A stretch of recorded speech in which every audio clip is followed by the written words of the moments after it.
केरल विधानसभा चुनाव के मद्देनजर केंद्रीय रक्षा मंत्री राजनाथ सिंह ने गुरुवार को राज्य में प्रचार की कमान संभाली। इस दौरान राजनाथ सिंह ने कहा कि देश में ईंधन या गैस की कोई कमी नहीं है। उन्होंने कहा कि भारत किसी भी ऊर्जा संकट से निपटने के लिए तैयार है। इसी के साथ राजनाथ सिंह ने बताया कि भारत पश्चिम एशिया के हालातों पर नजर बनाए हुए है। उन्होंने कहा कि देश किसी भी स्थिति से निपटने के लिए तैयार है। केरल में रक्षा मंत्री राजनाथ सिंह ने कहा कि भारतीय सेना हमारे टैंकरों को होर्मुज जलडमरू मध्य से सुरक्षित रूप से ला रही है। उन्होंने कहा कि प्रधानमंत्री नरेंद्र मोदी भारत के हितों की रक्षा के लिए अपनी कूटनीतिक कुशलता का इस्तेमाल कर रहे हैं। राजनाथ सिंह ने आगे कहा कि आज हम सभी बड़े परिवर्तन के दौर से गुजर रहे हैं। पश्चिम एशिया में बहुत बड़ा संघर्ष चल रहा है। हमें किसी भी प्रकार की चिंता नहीं करनी चाहिए, क्योंकि हम अपने भारतीय नागरिकों की सुरक्षा और रक्षा के लिए कोई भी कदम उठाने में पीछे नहीं हटेंगे। इसके लिए हम पूरी तरह से तैयार हैं। उन्होंने आगे कहा कि कुछ लोग पश्चिम एशिया के इस संघर्ष के कारण झूठ फैलाकर तनाव फैलाना चाहते हैं। ना तो देश में पेट्रोल डीजल की कमी है, ना तो गैस की कमी है, और भारत किसी भी संकट से निपटने के लिए तैयार है। हमारी नौसेना स्टेट ऑफ हॉर्मुज से भारतीय टैंकरों को सुरक्षित तरीके से निकाल रही है, जबकि विपक्ष इस संकट के समय देश के साथ खड़े होने के बजाय निम्न स्तर की राजनीति कर रहा है। साथियों, आज हम सब एक बड़े परिवर्तन के दौर से गुजर रहे हैं। आज हम देख रहे हैं कि वेस्ट एशिया में बड़ा कॉन्फ्लिक्ट चल रहा है।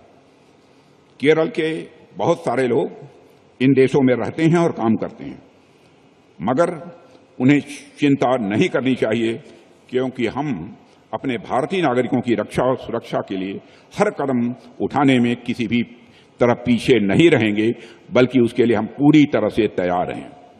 साथियों, कुछ लोग वेस्ट एशिया के इस कॉन्फ्लिक्ट के कारण कई तरह झूठ फैलाकर पैनिक फैलाना चाहते हैं। न तो देश में पेट्रोल डीजल की कमी है, न तो कुकिंग गैस सिलेंडर की कमी है, और भारत इस किसी भी एनर्जी क्राइसिस से निपटने के लिए पूरी तरह से तैयार है। हमारी नेवी स्टेट ऑफ हॉर्मुज से भारतीय टैंकरों को सुरक्षित तरीके से निकाल रही है। हमारे प्रधानमंत्री मोदी जी बहुत ही कासस हैं इस मामले में, और मोदी जी रोज अपने डिप्लोमेटिक स्किल्स का प्रयोग करते हुए इंडियंस के इंटरेस्ट की वह रक्षा कर रहे हैं।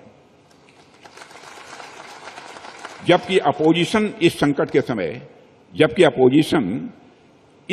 के समय देश के साथ खड़े होने के बजाय पेटी पॉलिटिक्स करने का काम कर रहा है। आप सब लोग समझदार हैं और अच्छी तरह जानते हैं।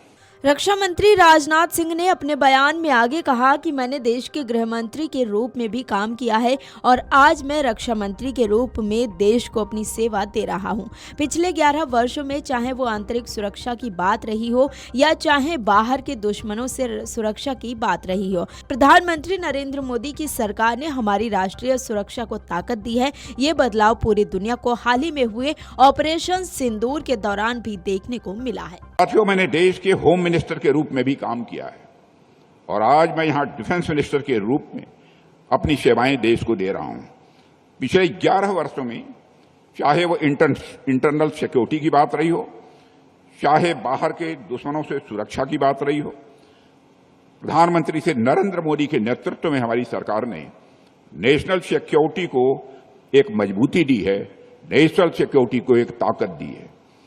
हमने नेशनल सिक्योरिटी से जुड़े हर मुद्दे पर सरकार के एटीट्यूड और एक्शन के तरीके दोनों को बदला है। और फ्रेंड्स, यह बदलाव पूरी दुनिया को हाल ही में हुए ऑपरेशन सिंदूर के दौरान देखने को भी मिला है। पहलगाम में हुए आतंकी हमलों में आतंकवादियों ने जिस तरह धर्म पूछकर लोगों को निशाना बनाया, उसने पूरे देश को ही झकझोर डाला था।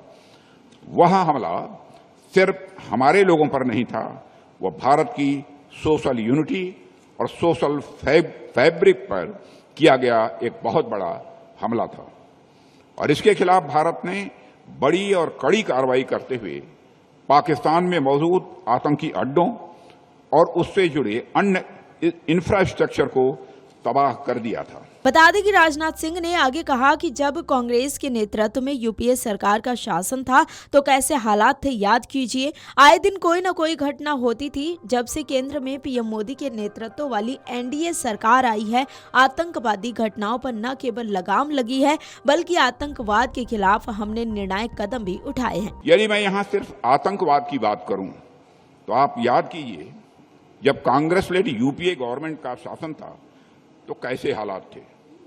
आए दिन देश के किसी न किसी हिस्से में या तो आतंकी घटना होती थी या फिर शहरों में बम ब्लास्ट की खबरें आती थी, और उस समय सरकार का रिस्पांस क्या होता था। मोटे मोटे डोजियर सौंपे जाते थे जिन पर कोई एक्शन भी नहीं लिया जाता था। जब से सेंटर में प्रधानमंत्री मोदी के नेतृत्व में एनडीए गवर्नमेंट आई है, आतंकवादी घटनाओं पर न केवल लगाम लगी है बल्कि आतंकवाद के खिलाफ हमने डिसाइसिव एक्शंस भी लिए हैं। चाहे उरी अटैक के बाद हुई सर्जिकल स्ट्राइक हो, पुलवामा के बाद हुई एयर स्ट्राइक हो, या अभी पहलगाम की घटना के बाद किया गया ऑपरेशन सिंदूर हो, हमने आतंकवाद के खिलाफ एक जबरदस्त प्रहार किया है और उसमें हमें कामयाबी भी हासिल हुई। साथियों, आज का भारत आतंकवाद के खिलाफ जीरो टॉलरेंस रखता है। वह इसके खिलाफ सरहद के इस पार और जरूरत पड़ी तो सरहद के उस पार भी वो अपनी कार्रवाई करने में पीछे नहीं रहता। साथियों, पहलगाम में हुई आतंकी घटना के बाद भारतीय सैनिकों ने ऑपरेशन सिंदूर के दौरान पाकिस्तान को महज 22 मिनट्स में ही घुटनों पर लाकर खड़ा कर दिया था, और भारतीय मिलिट्री हिस्ट्री में आतंकवाद के खिलाफ किया गया अब तक का यह सबसे बड़ा ऑपरेशन था। और मैं आपको ये बतलाना चाहता हूं कि यह ऑपरेशन अभी बंद नहीं हुआ है। यदि किसी प्रकार की नापाक हरकत पाकिस्तान की तरफ से हुई तो हमारे सैनिक उसका मुंहतोड़ जवाब देंगे, जिसे वह कभी भूल नहीं पाएंगे। और मैं एक ही सेंटेंस में कहना चाहता हूं, इस बार जो होगा वह अनप्रेसिडेंटेड एक्शन किया जाएगा हमारी आर्मी के द्वारा। यह भी मैं साफ तौर पर मैं कहना चाहूंगा।